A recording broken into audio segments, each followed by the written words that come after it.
The short answer, Savannah, is that members are determined that it will.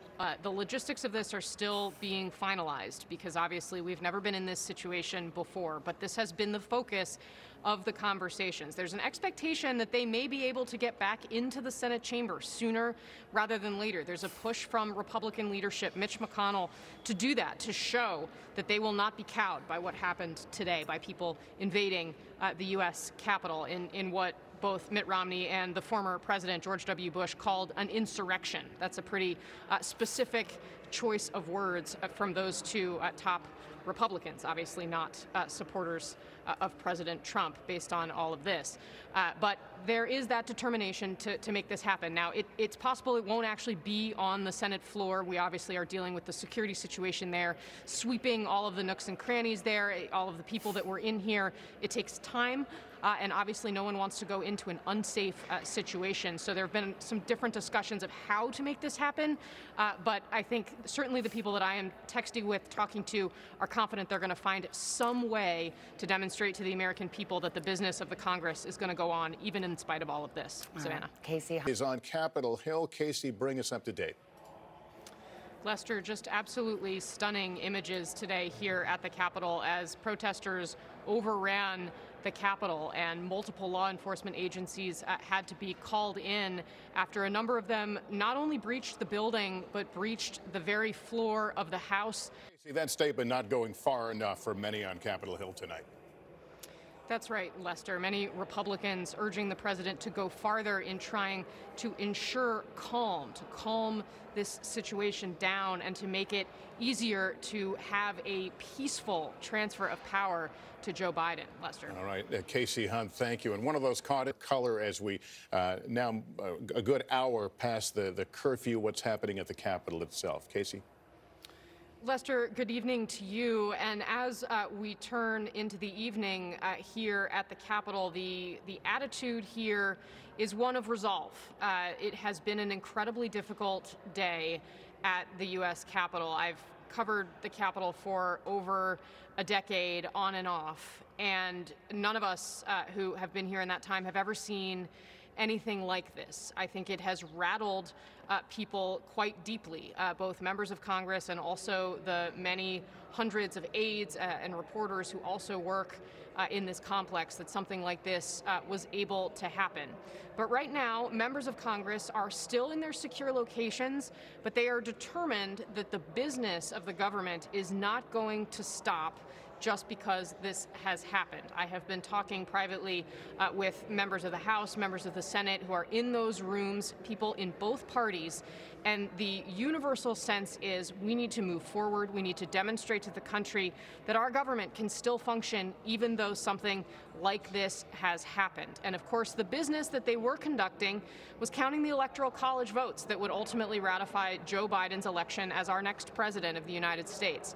And that business, normally, we hardly even notice that it happens. It usually takes about a half an hour. It's almost never a newsworthy event. It is one of the oldest traditions here at the Capitol, but not one that really has ever been disputed. And when we got here today, we knew that it was going to be a historic day because there were Republicans planning to object to some of those votes, planning to object to counting them.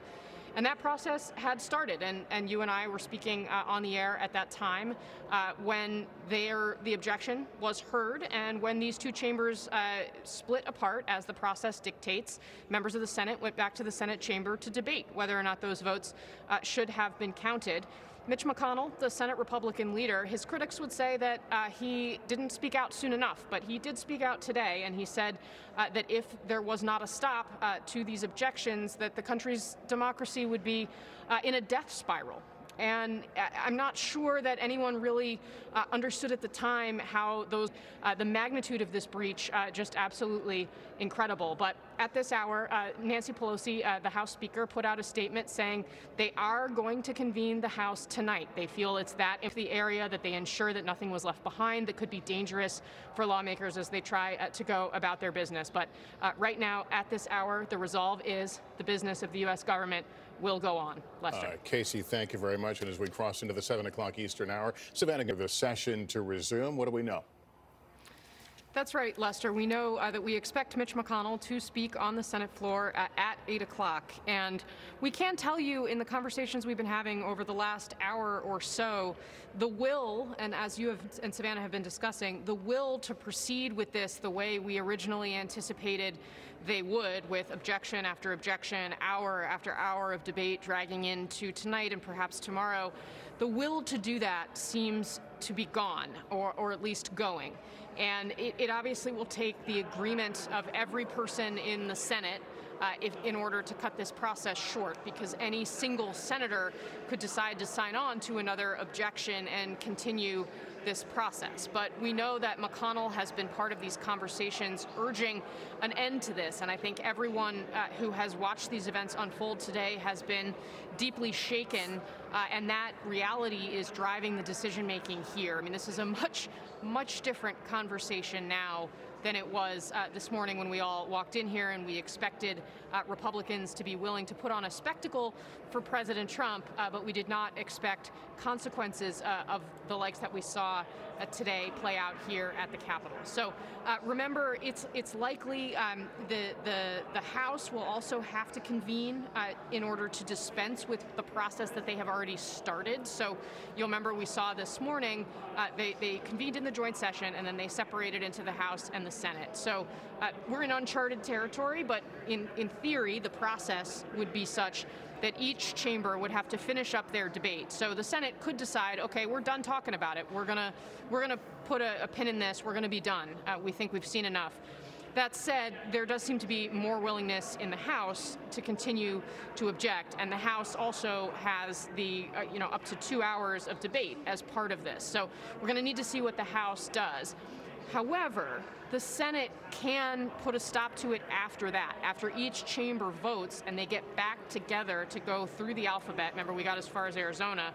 To go to the next states, you would still, at that point, need a House member and a senator to sign a written objection to drag this out. So if all the senators decide, okay, we're done with this, we want to put this episode behind us, they can make the decision at that point. But we still have some process twists and turns here tonight. The good news, of course, the Capitol on its way, it has been secured, and we are on the way to seeing business resume on the floor of the House and the Senate after they were invaded. One word that I keep hearing, especially it sticks out to me when Republicans have used it, and we've heard a couple of them do it, former President George W. Bush, Mitt Romney, Susan Collins, they've called what they saw happen here today an insurrection.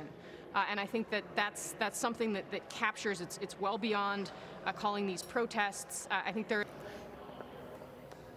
Yes, the Vice President-elect was here earlier today as well, and we of course were very focused on her leading the charge for this. Would it be your understanding that if Senator Lankford said that they too have, in a sense, laid down those objections and we are headed to certification tonight? Savannah, I think we still have a couple of questions to answer before I'm able to say definitively yes to your question. But what I can say is that I heard what you heard in Lankford's statement. That was a remarkable insistence that what we saw today is not what Americans wanted to see. It does not reflect what Lankford and perhaps the group that he was a part of also didn't want to reflect in what they were attempting to accomplish here with these objections. So Lankford was part of this group that was led by Ted Cruz, and Cruz, of course, was the one who was applauded this morning on the House floor when he went and objected to those Arizona electors. We had been surprised when this release initially came out to see James Lankford's name on there. He is up for re-election in 2022, which was part of what we thought perhaps explained it. He was concerned about a primary from a Donald Trump supporter in the deep red state of Oklahoma. But he has built a reputation here on the Hill as someone who, while conservative, was pretty sober-minded, willing to criticize President Trump, especially in the places where they diverged on moral questions, Lankford is a pastor by background. He's a person of faith who always said that many of Donald Trump's actions in his personal life didn't line up with Lankford's own faith, which is not something that everyone was always willing to say. He also held a seat on the Intelligence Committee, was considered somebody who was serious about attempting to govern, even in this age we've been living through, this age of Trump. So we were surprised to see him sign on to this, but I think it reflected the political reality that they felt they were operating under. And in some ways it makes sense that he would be the person that would come down and say, hey, what we saw here is not what we meant to do. Now, Kasie, if he in fact speaks for the other senators who were who were going to oppose, the members of the House can't oppose without a senator agreeing with, so that would short circuit the entire process.